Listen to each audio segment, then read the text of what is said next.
എന്നതാണോ വേണ്ടത്?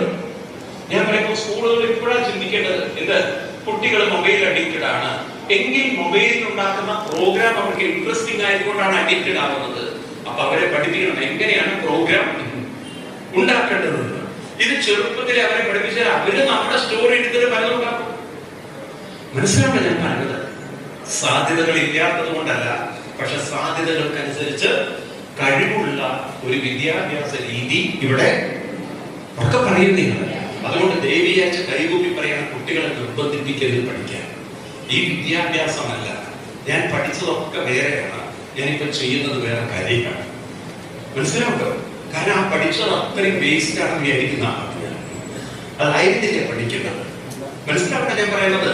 വെറുതെ സമയം അത്രയും കളഞ്ഞു. അതിന് കാര്യം ഇതൊക്കെ ഇത് പഠിച്ച് ഞാൻ എന്തോ രക്ഷപ്പെടുമായിരുന്നു, കുറെ കൂടി ബെറ്റർ ആവുമായിരുന്നു. മനസ്സിലാവണ്ടോ പറയുന്നത്? അനുഭവം കൊണ്ട് പറയാണ്. മനസ്സിലാവുണ്ടോ? അതുകൊണ്ട് ഒരു അപേക്ഷയുണ്ട്. കുട്ടികളെ കൊണ്ട് നിങ്ങൾ ദിവസവും അവരുടെ മനോവികാസത്തിന് പറ്റുന്ന കാര്യങ്ങൾ ചെയ്തിട്ടില്ലെങ്കിൽ അവരിലെ ആകർഷണം, അവരിലെ ആസക്തി അവസാനം അത് പോയി ആവർത്തിച്ച് അടിമത്വത്തിലേക്ക് എത്തിക്കഴിഞ്ഞാൽ ആ അടിമ അത് മദ്യമാവാം, പെണ്ണാവാം, പയ്യനാവാം, മനസ്സിലായില്ലേ, എന്തെങ്കിലുമൊക്കെ ആവാം. അതിൽ നിന്ന് പുറത്ത് കടക്കൽ അത്ര എളുപ്പമല്ല. വഴിതെറ്റി പോവാൻ മനസ്സിന്റെ ദുർബലത കൊണ്ട് സാധിക്കും. അപ്പൊ മനസ്സിനെ വികസിപ്പിക്കണമെങ്കിൽ മനോവികാസത്തിന് വേണ്ടതാണ് ആത്മീയത. മനസ്സിലായില്ലേ? ബുദ്ധി വികാസത്തിന് വേണ്ടതാണ് ഇന്നത്തെ ബുദ്ധിയുടെ വികാസത്തിന് വേണ്ടതാണ് ഇന്നത്തെ സാങ്കേതിക പരിജ്ഞാനം. എന്താണ്?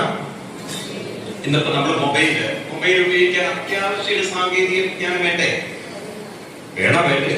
അതുകൊണ്ട് തന്നെ ഇപ്പൊ നിങ്ങൾക്കൊക്കെ ഇൻഫർമേഷൻ തന്നിട്ടുള്ളത്, ആരെങ്കിലും നിങ്ങളെ വിളിച്ചിട്ട് ഫണ്ട് ട്രാൻസ്ഫർ ചെയ്യാൻ പറയുകയാണെങ്കിൽ ഇതൊക്കെ നിങ്ങളെ പറ്റിക്കുകയാണ്. ഒരു പോലീസ് നിങ്ങളെ പിടിക്കില്ല, ഒരു പോലീസ് നിങ്ങൾക്ക് അറസ്റ്റ് തരില്ല. ഇല്ലേ? എങ്ങനെയൊക്കെ പറയുന്നില്ലേ? ഉണ്ടോ ഇല്ലയോ? അതെന്തുകൊണ്ടാണ്? നിങ്ങൾക്ക് വേണ്ടത്ര സാങ്കേതിക പരിജ്ഞാനം ഇല്ലാതെ പോയാൽ നിങ്ങളെ പറ്റിക്കാൻ മറ്റുള്ളവർക്ക് സാധിക്കും. ഇന്ന് മൊബൈലിലൂടെയാണ് പല ട്രാൻസാക്ഷൻ നടക്കുന്നത്, ഇല്ലേ?